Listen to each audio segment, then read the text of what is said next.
وجعل لنا التوفيق خير رفيق وعلى آله وأصحابه وأهل بيته وابنه الغوث الأعظم الجيلاني أجمعين أما بعد وأعوذ بالله من الشيطان الرجيم بسم الله الرحمن الرحيم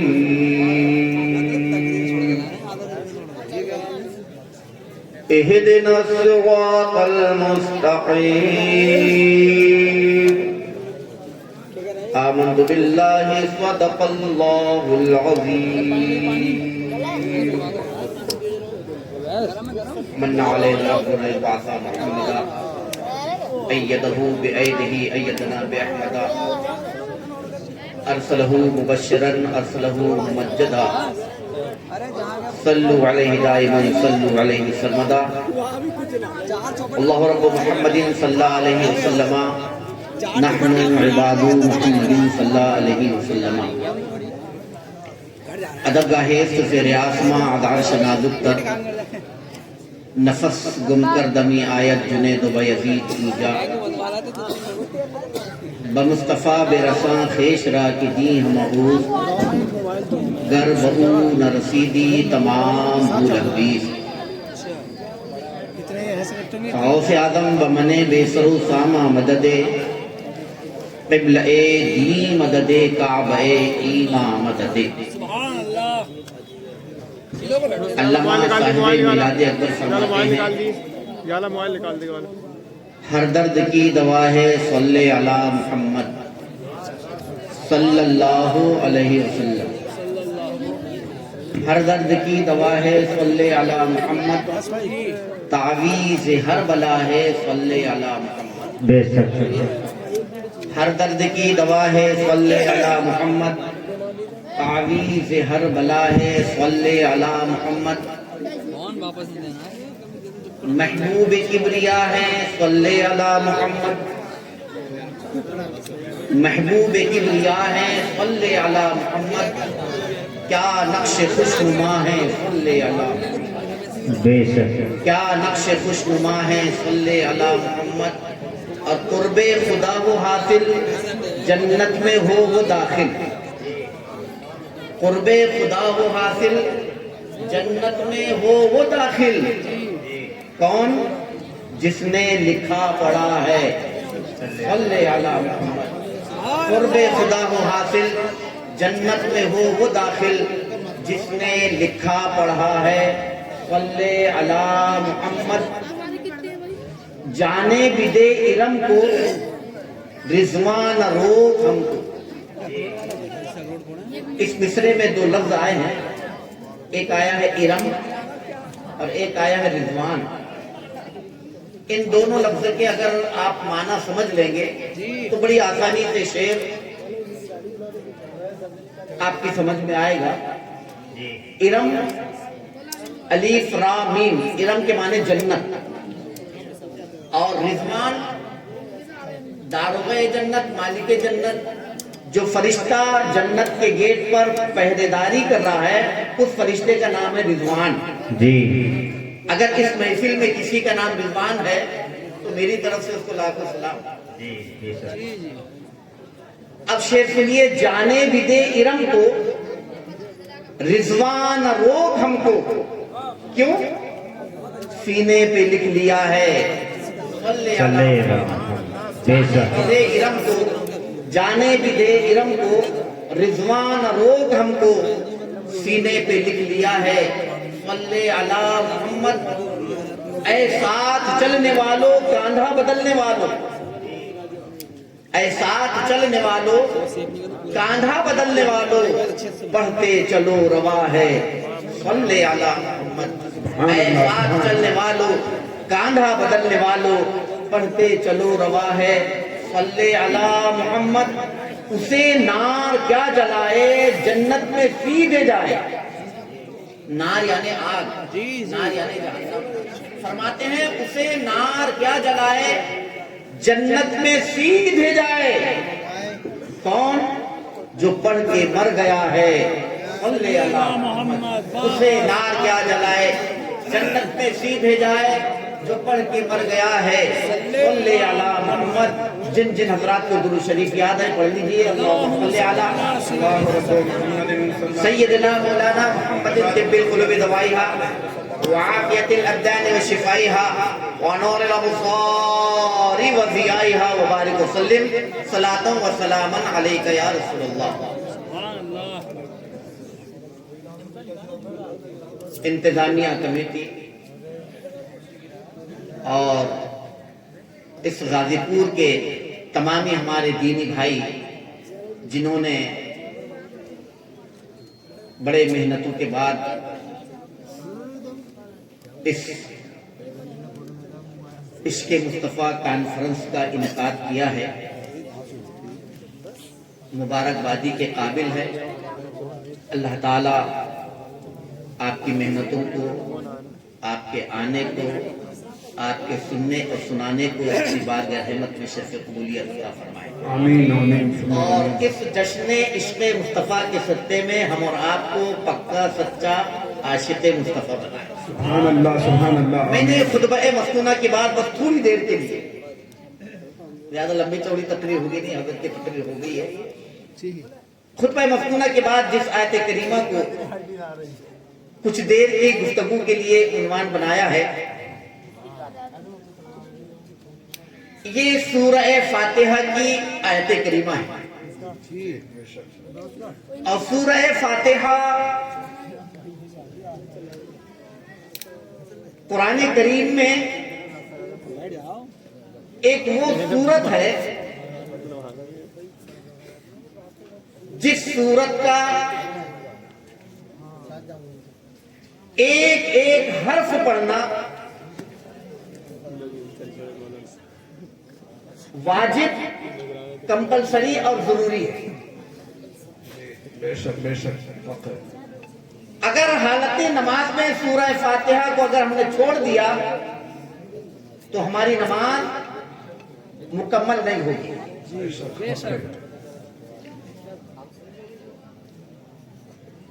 فرض میں بھی پڑھنا ضروری ہے، واجب میں بھی پڑھنا ضروری ہے، سنت موقدہ میں بھی پڑھنا ضروری ہے، سنت غیر موقدہ میں بھی پڑھنا ضروری ہے، نفل میں بھی پڑھنا ضروری ہے۔ اور یہ سورہ فاتحہ وہ سورت ہے جو ہر وقت اور ہر ٹائم کی نماز میں ضروری ہے۔ فجر میں بھی پڑھنا ضروری ہے، ظہر میں بھی پڑھنا ضروری ہے، عصر میں بھی پڑھنا ضروری ہے، مغرب میں بھی پڑھنا ضروری ہے، عشاء میں بھی پڑھنا ضروری ہے، جمعے میں بھی پڑھنا ضروری ہے، عید میں بھی پڑھنا ضروری ہے، بقرعید میں بھی پڑھنا ضروری ہے، کسوف میں بھی پڑھنا ضروری ہے، خوف میں بھی پڑھنا ضروری ہے، شکرانے میں بھی پڑھنا ضروری ہے۔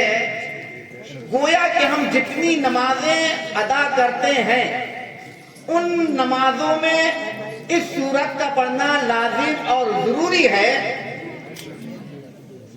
اور ہر رکعت میں ضروری ہے۔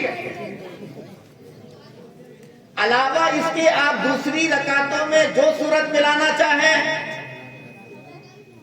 فَقْرَؤُوا مَا تَيَسَّرَ مِنَ الْقُرْآنِ، آپ کو قرآن کے پڑھنے میں جہاں آسانی ہو پورے قرآن سے الف لام میم سے لے کر کے والناس کی سین تک جہاں سے چاہیں، جتنا چاہیں، جیسا چاہیں آپ پڑھ سکتے ہیں، لیکن ہر رکعت میں سورہ فاتحہ کا مکمل پڑھنا واجب ہے۔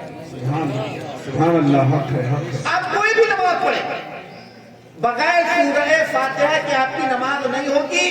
اور سورہ فاتحہ کا نام اللہ نے اتنا مبارک نام رکھا ہے کہ بغیر فاتحہ والے یا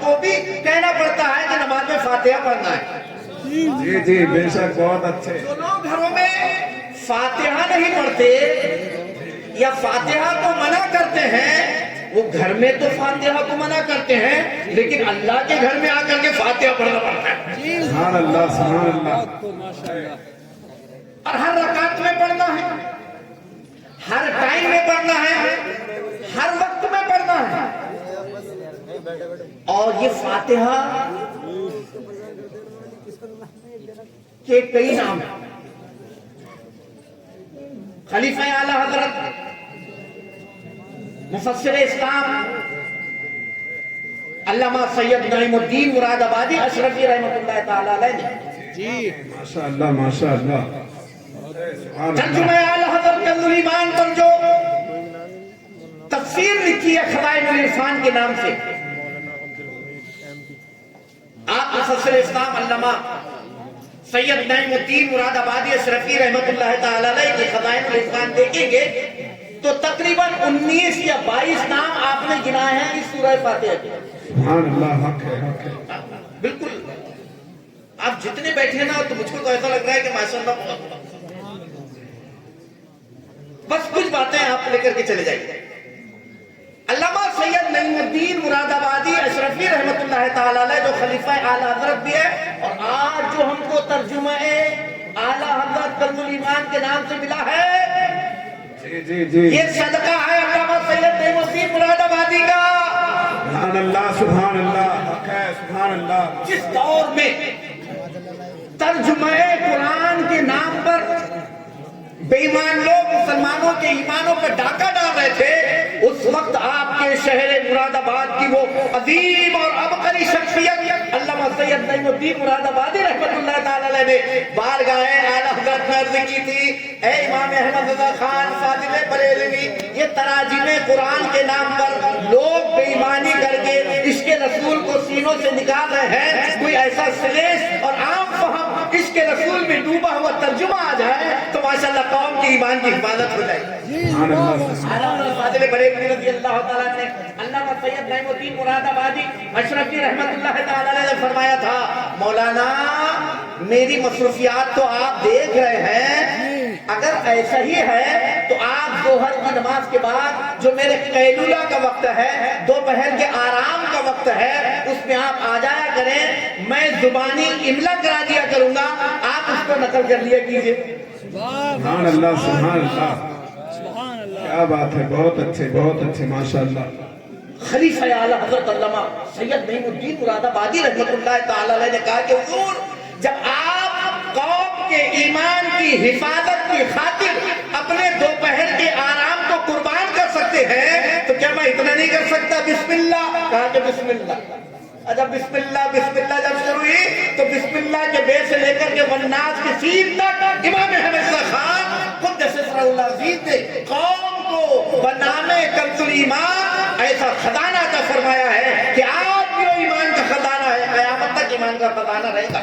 سبحان اللہ، نعرے تکبیر، نعرے تکبیر، نعرے رسالت، نعرے رسالت، حضرت اعلیٰ حضرت، احمد مختار پر نکتہ چیٹھے لوگ ان میں سید ابرار پر، ہر ولی ہر موت کو بے دست و پا سمجھا گیا، یا رسول اللہ کے کہنے پر تھا فتوہ شرک کا، کفر پر ایک دن مشیت کو جلال آ ہی گیا، میرے آقا کی محبت کا سوال آ ہی گیا، صورتیں تشکین کی نکلی دل سیماب سے، ایک کرن چھوٹی اچانک چرخ پر ماتاب سے، اہل دی اس کرن کو احمد رضا کہنے لگے۔ امام احمد رضا خان فاضل بریلوی قدس سرہ اللہ عزیز نے جو قوم کو کنز الایمان کے نام پر ترجمہ قرآن دیا ہے، آج بھی قوم ترجمہ قرآن کی اپنی زندگی کا حفظ جا بنا کر کے اپنے ایمان کی حفاظت ہندوستان میں بھی کر رہا ہے اور قبرستان میں۔ سبحان اللہ سبحان اللہ، حق ہے، امام احمد رضا کا ترجمہ دیکھیے، اہدنا الصراط المستقیم، اللہ ہمیں سیدھا راستہ چلا۔ تراجم کے نام پر بہت ترجمے کیے گئے، آج ملک میں دیکھیے تو بے شمار ترجمے ملیں گے، لیکن ترجمہ لکھنے والا نعیم الدین مراد آبادی ہو اور ترجمہ بولنے والا امام احمد رضا ہو تو ترجمہ تو پھر ترجمہ ہی ہوتا ہے، جس کا کوئی ترجمہ نہیں کرتا۔ سبحان اللہ سبحان اللہ حق ہے۔ آپ فرماتے ہیں اہدنا الصراط المستقیم، میری ماں بہنیں بھی سن رہی ہے، غور سے سنیں نماز کو۔ اے اللہ ہمیں سیدھا راستہ چلا، کچھ لوگوں نے کیا ہے، میں بتانا چاہتا، سیدھا راستہ دکھا، اب دکھا چلا، بڑی عجیب بات ہے۔ آپ کہیں گے کہ یہ تو اردو کے فصیح و بلیغ لوگ جو ہیں، جو اردو کی فصاحت و بلاغت سے اور نزاکت سے اور حسن الفاظ سے واقف ہے، وہ جانتے ہیں کہ چلا میں اور دکھا میں کیا فرق ہے۔ میں ایک چھوٹی سی مثال آپ کو دیتا ہوں، میں ایک مثال دیتا ہوں، چلا اور دکھا۔ دیکھیے ایک ہے اللہ ہمیں سیدھا راستہ دکھا، اور ایک ہے ہمیں سیدھا راستہ چلا۔ اب آپ کہیں گے کہ کوئی فرق نہیں، بول دیے تو بول دیے، کر دیے تو کر دیے، اتنا بول کر کے چھوڑ دینا یہ کافی نہیں۔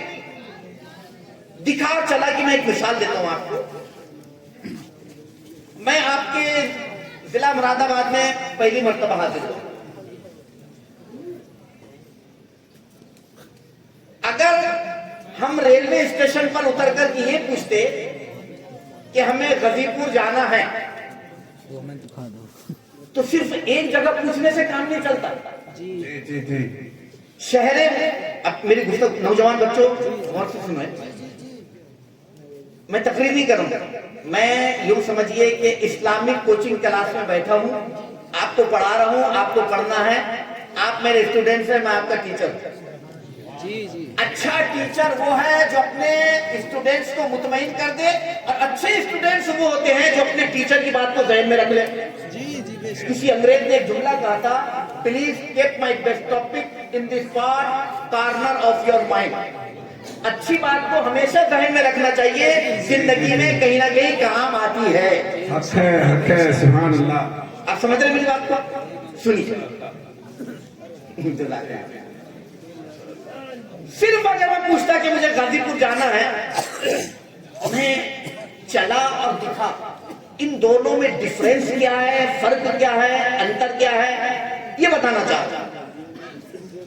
شہر مراد آباد میں کئی چوراہوں پر پوچھنا پڑتا ہے کہ غازی پور کدھر جاتا ہے راستہ، غازی پور کدھر راستہ جاتا ہے۔ اچھا، شہر سے نکلنے کے بعد میں ہر چوراہے پر جہاں سے دو راستے کٹتے ہیں، جہاں دو راستوں کا سنگم ہوتا ہے، وہاں بھی سوچنا پڑتا ہے حضرت کہ غازی پور جانا ہے، کدھر جانا ہے۔ تو میرے خیال سے 15-20 منٹ یا آدھے گھنٹے کا راستہ 2-4 گھنٹے میں طے ہوتا، اور پتہ نہیں راستے میں کیسے کیسے لوگ ملتے، اور اگر کوئی الٹا سیدھا مل جاتا تو وہ الٹا سیدھا راستہ بھی دکھا دیتا۔ یہ ہے دکھا۔ اچھا، ایک ہے چلا۔ چلا میں کیا ہوتا ہے معلوم؟ ہماری گاڑی پلیٹ فارم پر پہنچنے سے پہلے فہیم بھائی پلیٹ فارم پہ کھڑے تھے۔ اب بڑی اچھی مثال ہے، پلیٹ فارم پہ کھڑے تھے، جیسے ہم گاڑی سے اترے، السلام علیکم، وعلیکم السلام ہوا، چلیے حضرت میں آیا ہوں، کہیں پوچھنے کی ضرورت نہیں، کوئی ایڈریس کی ضرورت نہیں، دائیں جانا ہے کہ بائیں جانا ہے، اس گلی سے جانا ہے کہ اس روڈ سے جانا ہے، یہاں سے مڑنا ہے کہ وہاں مڑنا ہے، آپ میرے پیچھے پیچھے چلیے، میں تمہیں چلا رہا ہوں، کہیں پوچھنے کی ضرورت نہیں۔ ماشاءاللہ، سمجھ گئے آپ؟ چلانے کتنی آسانی ہے، اور دکھانے کتنے جھٹکے۔ تو جھٹکے والوں نے ترجمے میں جھٹکا دیا، اعلیٰ حضرت نے کسی کو جھٹکا نہیں دیا، جھٹکا دینے والوں کو قوم سے جھٹکا دیا۔ ہٹ یہاں سے، لکم دینکم ولی دین۔ اسی لیے تو ہم بولتے ہیں مستقی اعلیٰ حضرت زندہ باد، ماشاءاللہ۔ ہمارے آپ کے بولنے سے مستقی اعلیٰ حضرت زندہ باد ہے کیا؟ ہم بولے نہ بولے، مستقی اعلیٰ حضرت کل بھی زندہ باد تھا، مستقی اعلیٰ حضرت آج بھی زندہ باد ہے، مستقی اعلیٰ حضرت قیامت تک زندہ باد رہے گا۔ سبحان اللہ سبحان اور کیوں اللہ۔ زندہ باد رہے گا؟ ہاں، لکھوں اہل ایمان کی ایمانوں کی حفاظت فرمائی ہے۔ یہ اس مثال کے بعد میں سمجھ لیجئے، یہ قرآن کے لیے تو اب اے اللہ ہمیں سیدھا راستہ چلا۔ اب ہر آدمی بولتا ہے کہ ہمیں سیدھے راستے پر ہے، جو ٹیڑھا میڑا چل رہا ہے، غلط چل رہا ہے، وہ بھی کہتا ہے کہ ہم صراط مستقیم پر ہے، اور ہم ہی سیدھا راستہ چلنے والے ہیں، اور ہم ہی جنت کی راستے پر ہے۔ تو معاملہ بڑا عجیب ہے۔ غلط راستے پر چلنے والا کہے کہ ہم ہی صحیح راستے پر ہیں تو معاملہ تو گڑبڑ ہے. تو اب قرآن سے پوچھنا پڑے گا کہ قرآن ہم کسی مولوی اور ملا کی ماننے والے نہیں, تو اللہ کا کلام ہے, ہمارا آخری ججمنٹ تو ہے, تیرا ہی فیصلہ ہمارا آخری فیصلہ ہے. اب جو تو فیصلہ کرے گا وہ ہمارے لیے ماننے ہوگا, ہمارے لیے سویکار ہوگا, ہمارے لیے ایکسپٹ ہوگا. اب یہ بتا کہ جنت کے راستے پر کون ہے؟ سبحان اللہ سبحان اللہ, بہت اچھا میسج ہے, ماشاءاللہ ماشاءاللہ. کے راستے پر چلیں گے تو آپ قرآن سے پوچھتے ہیں. اللہ کا قرآن دوسری جگہ پر جنت کے راستے پر صراط مستقیم پر چلنے والوں کا کی نشاندہی فرما رہا ہے, اور اللہ کا قرآن 24 بارے میں فرماتا ہے انعم اللہ علیہم من النبیین والصدیقین والشہداء والصالحین. جی حق ہے, حق ہے. صراط مستقیم اور جنت کے راستے پر چلنے والی چار جماعتیں, چار گروہ ہے. نبیین کا گروپ ہے, صدیقین کا گروپ ہے, شہداء کا گروپ ہے, صالحین یعنی اولیاء اللہ کا گروپ ہے. اب کسی طرف دیکھنے کی ضرورت نہیں ہے, یہ چار جماعتیں اور چار گروپ جس راستے پر چل رہے ہیں, نبیین کے پیچھے ہو جائیے, صدیقین کے پیچھے ہو جائیے, شہداء کے پیچھے ہو جائیے, صالحین یعنی غوث اعظم کے پیچھے ہو جائیے, آپ جنت کے راستے پر لگ جائیں گے. سبحان اللہ سبحان اللہ. جنتیوں کی کچھ نشانیاں ہیں جس سے پہچانے جائے. فار ایگزامپل, بڑی تیزی سے تھوڑی دیر کی گفتگو. ہم اور آپ مسجد میں نماز پڑھنے کے لیے گئے, 50 نمازی, مؤذن صاحب نے اذان کہی, اور اذان میں جیسے ہی وہ اشہد ان محمد رسول اللہ پہ پہنچے تو 49 لوگوں نے تکبیر امامین کیا, مطلب انگوٹھوں کو چوم کر کے قرۃ عینی بک یا رسول اللہ کہہ کر کے اپنے آنکھوں پہ لگایا, لیکن ایک نے نہیں چوما. 49 نے چوما, ایک نے نہیں چوما. تو آپ سمجھ جائیں گے یہ ادھر کا نہیں ادھر کا, یہ سیدھا نہیں ٹیڑھا ہے, یہ جنت کے راستے پر نہیں کسی بھٹکے راستے پر ہے. کیوں جناب؟ اس لیے نبیین کا, صدیقین کا اور صالحین کا یہ راستہ. اور سرکار نے کیا فرمایا؟ سرکار نے فرمایا ستفترق امتی علی 73 فرقۃ کلهم فی النار الا ملۃ واحدہ قالوا یا رسول اللہ ما ہی؟ قال ما انا علیہ واصحابی. سبحان اللہ, بہت اچھی پیاری ہے. کیا فرمایا؟ جو میرے اور میرے صحابہ کے طریقے پر چلے وہ جنتی. سبحان اللہ سبحان اللہ. میرے طریقے پر, میرے راستے پر, میری نہج پر اور میرے صحابہ کی نہج پر اور طریقے پر جو چلے گا وہ جنتی.